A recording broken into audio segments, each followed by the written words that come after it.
HOA Karen sends fake cops to arrest me, unaware that I'm the sheriff of this town. I moved into the neighborhood thinking it was a peaceful slice of suburbia, a quiet cul-de-sac where people mowed their lawns on Saturdays, kids rode their bikes in packs, and retirees walked their tiny, yappy dogs in pastel tracksuits. It wasn't my dream home, but as the sheriff of this town, I valued a low-key life.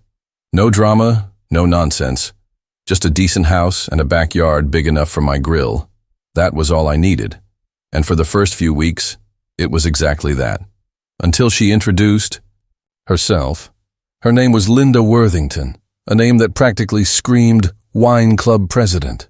She had that overly highlighted bob that looked like it had been sculpted out of shellac, oversized sunglasses she wore even when it wasn't sunny, and the kind of aggressive enthusiasm that made my instincts tingle. She showed up at my door, one morning, a clipboard in hand, wearing a smug little smile that I'd later come to recognize as her battle stance. "Hello, Mr. Callahan," she chirped, peering over my shoulder like she was trying to inspect my foyer. "I just wanted to personally welcome you to our wonderful community. I'm the president of the HOA." I blinked. "HOA?" She tilted her head like I'd just asked what water was. "The Homeowners Association," she enunciated, as if speaking to a particularly slow child. "You should have received a welcome packet." I hadn't. But even if I had, it wouldn't have mattered. "Oh," I said, deadpan. "I'm not in the HOA." The brightness in her eyes dimmed a fraction. "What do you mean you're not in the HOA?" "I mean, I didn't sign up for it." Her lips twitched. "Well, this community is under an HOA, so you are a member." I gave her a polite smile. "No, I'm not." Linda's expression wavered between confusion and tightly repressed rage. I could practically hear the cogs in her brain grinding. "Well," she finally said, forcibly chipper, "I'll drop off a copy of our community guidelines anyway. It's so important that we all maintain the integrity of our neighborhood." With that, she turned and marched off, leaving me with the distinct feeling that this would not be the last time I saw her. And I was right. A week later, I found the HOA first notice on my door. Violation, unauthorized mailbox color. I stared at it, baffled. My mailbox was black, just a normal, standard-issue black mailbox, same as at least half the homes on my street. I crumpled the notice and tossed it in the trash. The second one came 2 days later. Violation, overgrown grass. Fine, $50 now. I'm not saying my lawn was pristine, but it was far from overgrown. It was mid-cut, as in I had literally mowed half of it before my shift started and had planned to finish the next day. But apparently that had been enough to trigger Linda's wrath. I ignored that one too. Then came the third. Violation. Unapproved. Vehicle and driveway. Fine. $75. I stared at the notice, then at my truck. My perfectly normal, legally parked truck. This was getting ridiculous. I knocked on Linda's door that evening. She answered like she'd been expecting me, stepping outside with a Stepford Wives smile. "Mr. Callahan, what a surprise." "Linda," I said flatly, holding up the latest violation. "What exactly is wrong with my truck?" She tittered, like I was some adorable fool. "Oh, it's nothing personal, I promise, but our HOA has strict guidelines about non-luxury vehicles being parked in driveways overnight." I stared at her, waiting for her to say she was joking. She didn't. "That's not a real rule," I said. "It's absolutely a rule," she said, all prim and smug. Page 43 of the community guidelines. "I'm not in the HOA," I reminded her. Linda's smile thinned. "Well, we like to think of everyone here as part of our community." "That's great," I said. "But legally, you have no authority over me." Something flickered in her expression, something sharp and mean. "Oh, we'll see about that." I went to bed that night feeling a headache coming on. By the end of the week, I had 5 more violations. 1 for leaving my garbage can at the curb too long. It was out for 3 hours. 1 for excessive noise. I'd sneezed loudly on my porch. And my favorite, an unauthorized lawn ornament, which turned out to be a rock. An actual, naturally occurring rock. Linda wasn't just power tripping. She was on a mission, and then she took it further. One afternoon, I came home to find two men in security uniforms standing in my driveway. "Can I help you?" I asked, stepping out of my truck. The taller one, who looked like he'd been plucked straight from a mall cop convention, crossed his arms. "We're here on behalf of the HOA." I pinched the bridge of my nose. "Linda sent you?" He nodded. "You've been issued multiple citations and failed to comply. If this continues, you'll be facing legal action." I laughed. Actually, laughed. "You're trespassing. We're authorized to be here," he shot back. "No, you're not," I said, stepping closer. "Because fun fact, I'm the sheriff." Their faces drained of color. I pulled out my badge. "So unless you two want to be arrested for impersonating law enforcement and trespassing on private property, I suggest you turn around and walk your sorry asses off my land." They scuttled away so fast, I thought one of them might trip. But as I watched them go, I knew this wasn't over. And sure enough, the next letter I received wasn't a violation notice. It was a full-blown lawsuit. Linda was taking this to court, and that's when I knew it was war. I stared at the official-looking document in my hands, skimming past the unnecessary legal jargon until I found the accusation, repeated violations of HOA regulations, failure to comply, and willful neglect of property upkeep. I let out a low whistle. The woman was insane. I wasn't even in her damned HOA, and yet here she was, suing me like I was some delinquent tenant she could push around. The arrogance of it would have been funny if it wasn't so damn infuriating. I tossed the papers onto my kitchen counter and grabbed a beer, needing a moment to process. It had been escalating for weeks. The passive-aggressive notes, the bogus fines, the fake security goons. Linda had taken every opportunity to flex her self-appointed authority over my property, and now she was doubling down. Fine. She wanted to play. Let's play. The next morning, I walked straight into the town hall and had a chat with the county clerk. Sure enough, as I already knew, my home was not part of the HOA. It never had been. This woman had no legal claim over me. But just for fun, I pulled up the HOA's official charter. And that's when I found something interesting. Linda hadn't just overstepped her authority, she'd completely fabricated it. According to the records, the HOA had no legal power to enforce fines or penalties unless a homeowner had willingly signed their agreement. They could make all the rules they wanted, but without my consent, they had as much authority over me as a book club telling me what I could read. I could have ended it right there. Walked into court, shown the judge the paperwork, and had the whole thing thrown out in 5 minutes. But that was too easy. No. Linda wanted a fight, I was going to give her one. I sat on that knowledge and waited. The court date was in 2 weeks, but Linda? Oh, she couldn't help herself. She kept pushing.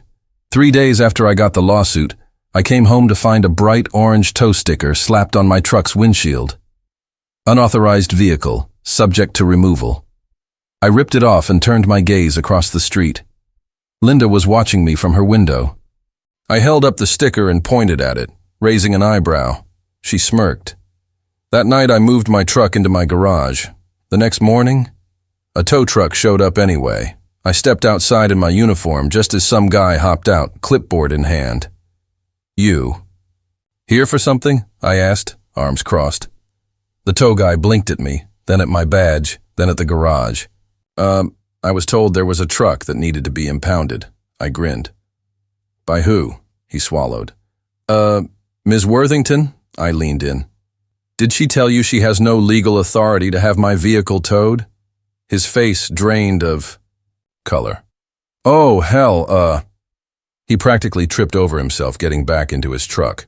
I watched him speed off. Linda stood in her yard, watering her perfectly manicured flowers, pretending she hadn't just tried to have my truck stolen. Strike one, Linda. Strike two came when I started getting letters from a fake collection agency. Past due notice. Balance. $675. Failure to. Pay may result in legal action. It was so sloppy it almost hurt.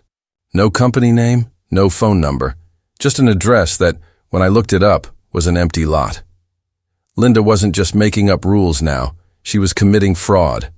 I could have shut it down right there, but I was having too much fun. Instead, I made a copy of the letter, highlighted the fake address, and mailed it back with a sticky note that read, "Nice try." That was the day my garbage stopped getting picked up. I called the sanitation department. They told me the HOA president had requested my service be terminated due to non-payment of community fees. Oh, Linda, you just keep digging that hole. Made a few calls, got it sorted, and let things fester. The day before the trial, I saw Linda in her front yard, chatting with some of the other residents. Her voice carried just enough for me to hear. Oh, he's in for a rude awakening tomorrow. It's about time someone put him in his place. I smiled. She had no idea. Court day. I walked in cool, calm, collected. Linda? She was glowing. She really thought she had me. The judge called us forward. Linda launched into her speech, waving around her stack of violations and her legal documents. The judge listened, nodded, looked at me, and then I handed over my stack of documents. The judge skimmed through them, his eyebrows lifted. Then he turned to Linda. "Ms. Worthington," he said, voice dry, "are you aware that the defendant's property is not part of your HOA?" Linda blinked, her mouth opened, closed, opened again. Well, he should be." The judge laughed. "Ms. Worthington, you have no legal standing to enforce any of these penalties. This case is dismissed." Linda went pale. I could have ended it there, but I didn't. "Your Honor," I said smoothly, "there's also the matter of harassment, fraudulent collection attempts, and unauthorized attempts to seize my vehicle." The judge frowned. "Do you have evidence?" I slid over my file. The judge read. Looked at Linda. "Ms. Worthington, these are serious offenses. If this evidence is accurate, I suggest Mr. Callahan consider countersuing." Linda's face collapsed. The judge turned to me. "Would you like to pursue damages, Mr. Callahan?" I smiled. "Oh, absolutely." And that's when Linda realized she'd just made the biggest mistake of her life. The color drained from her face so fast I thought she might faint right there in the courtroom. Her mouth flapped uselessly, her brain clearly short-circuiting. She had been so sure of her victory, so confident in her imaginary power, that it had never even occurred to her that she could lose. And now she wasn't just losing, she was about to get destroyed. The judge leaned back in his chair, rubbing his temples like he already knew this was about to turn into a very long day. "Mr. Callahan, what damages are you seeking?" I kept my expression neutral, even as I felt the delicious weight of the moment settling over me. "Well, Your Honor," I said, my voice smooth, "I'd like to start with the emotional distress of being repeatedly harassed in my own home. The fines, the threats, the trespassing." Linda made a strangled sound, but the judge silenced her with a look. "Then there's the attempted fraud, phony collection notices, a fabricated lawsuit, a tow order on a legally parked vehicle." I let out a long, thoughtful breath. Honestly, I'd say $25,000 would be fair compensation for my troubles. Linda gasped like I'd just clubbed her over the head. 25,000? The judge considered my request. Then he looked back at my very thick folder of evidence. "Given the extent of the harassment," he said slowly, "I find that amount reasonable." Linda actually reeled, like physically swayed. But I was just enforcing the rules," she protested, her voice shrill. The judge leveled her with a stare so flat it could have been a freshly paved road. "The rules that you had no legal authority to enforce?" Linda's mouth opened. Nothing came out. And then came the final nail in her coffin. The judge straightened in his seat. "Additionally, Mr. Callahan, I assume you'd like a formal apology." "From Ms. Worthington?" I grinned. "Oh, absolutely. And I'd like her to deliver it publicly, in front of the entire neighborhood." Linda made a noise that sounded like a dying cat. The judge smirked. So ordered. I'd never seen a woman deflate so fast in my life. 3 days later, Linda stood in the middle of the cul-de-sac, her entire precious HOA watching as she swallowed the biggest serving of humble pie ever dished out in this neighborhood. Leaned against my mailbox, arms crossed, enjoying the moment. Linda clutched a piece of paper in her shaking hands, staring down at it like she was about to recite her own obituary. She cleared her throat. Her voice cracked. I arched a brow. Something wrong, Linda? She shot me a look of pure murder. But she knew. If she didn't do this, the judge had made it very clear. She'd be facing contempt charges. She cleared her throat again and forced the words out.